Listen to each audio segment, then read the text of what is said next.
All right, hi guys. It's just me, Mr. Wee again. So we're continuing directly off from our last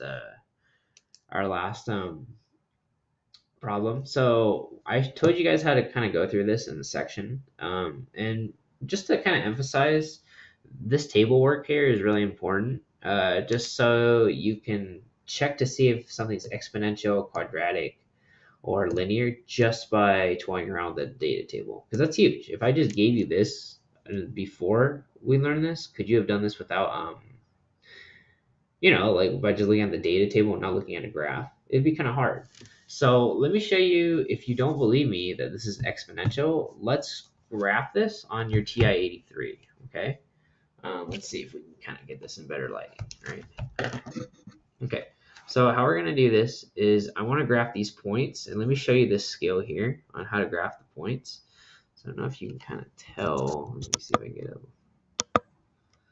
Okay, so on your graphing calculator, you want to go to list, like you see where it says stat and list. You want to press this number, and then you want to press enter on edit, and then think of this as like one data table and two data table. These are two sets of data that you can kind of put on. So I'm going to put my x values on this column here. So I'm going to put like, that's a negative right there, -1. And then I'm going to press enter. Enter. Boom. That's the first value. And I'm going to put 0 for my second one. Boom. I'm going to just go down the line for all the x values, going from the lowest number to the highest number, okay? So I'm going to go 1, enter, 2, enter, 3, enter. Okay, that's it. My next set will be all my y values. So make sure they kind of match. So -1, that's a point, -1 comma 1. So right next to -1 should be 1. So -1 in this column should have 1 on that column. So that'd be 1. The next one would be 3, 9. Oops, sorry.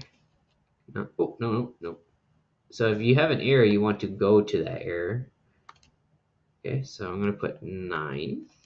And the next one is 27. And then the last point, 3, comma 81. So it'd be 81. Okay. The next step that you want to do, you want to see how this looks on a graph. So if I try graphing it now, there's nothing there. And plus, I can tell that the lines are thicker, so if I want to zoom, and I want to go to number 6. So I'm just kind of making sure that I have my graphing area like at the normal manufacturing default setting, okay? Like how it came out of the factory. So I'll go to number 6, Z standard, and I'll just press enter or just press 6. And then my axes are the same, but I don't have my graph yet. So what I'm going to do is, like before, you graphed it on y is equal to, right? But you just put in this equation. We're not using the equation. We're using actual points. So if you could look behind y is equal to, there's this function called stat plot if we do second y equals equal to. Remember, we were just on stat to log in the data. So we're going to put second y is equal to. You should have this list. This is where you can actually just plot the points instead of the actual equation. So you're just going to go to any of them, but I just go to the first one, plot off. Well, guess what? I'm going to turn it. Okay, I could turn off or on. We're going to put it on. I'm going to press enter. And then the type of graph, you can put on bar graphs, you can put on histograms. I believe we just want, if we go down here, we want the second type. That should be it. Don't try this one, and don't try this last one. We just want a standard line graph, okay? And it's already set for you, but you put in the list. So if you remember, so don't do this part. I'm just showing you. If you remember going back here, there's different lists. You can put in different lists.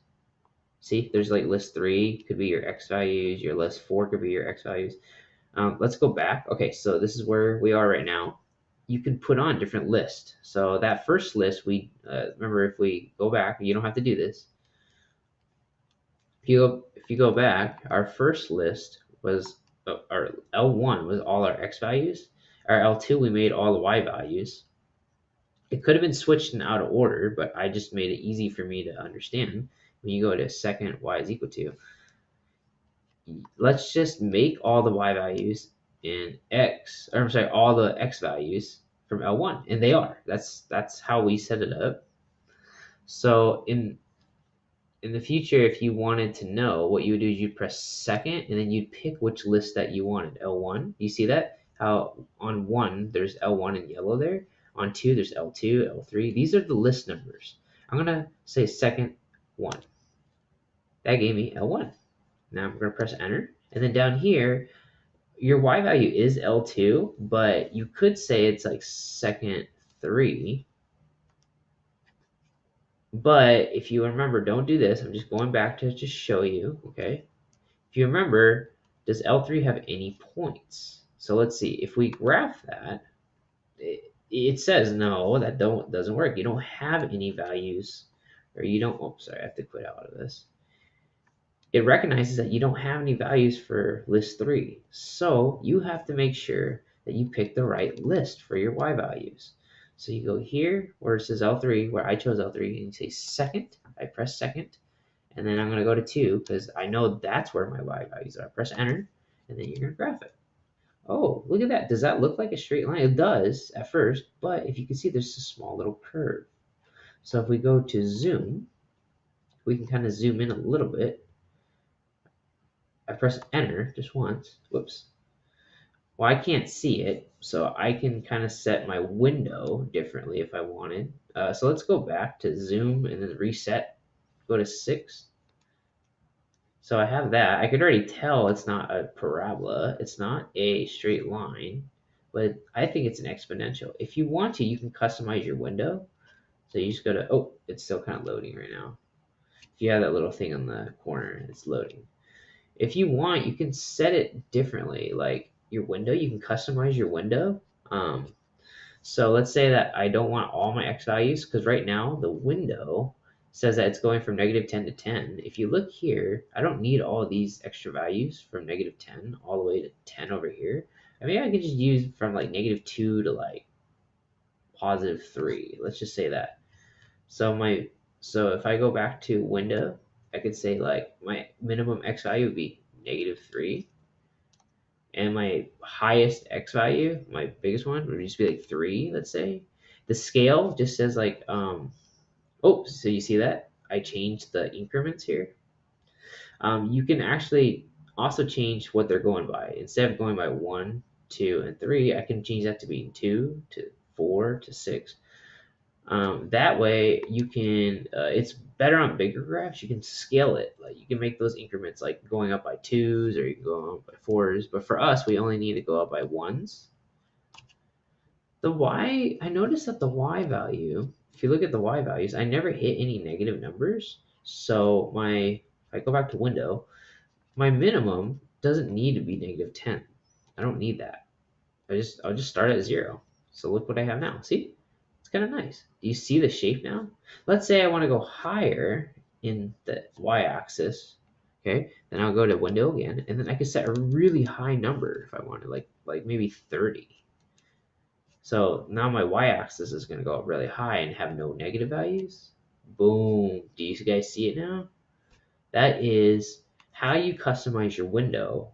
And also, you can also tell from graphing on your graphing calculator what kind of shape this is. Now, honestly, if this has a lot of steps to remember, but you can always check your work if you're not sure. That's a skill you need. Or you can just do it by hand. I prefer it by hand, but if you need to verify, you just look it on here, okay? All right, guys, you guys have a good day. Take care. I want to do a part 3, but it'll have to be a little bit later today if you guys can wait, okay? But this is pretty much the meat and bones of what I want you to know for 2-6. All right, you guys have a lovely day. Take care, and good luck this week. Bye.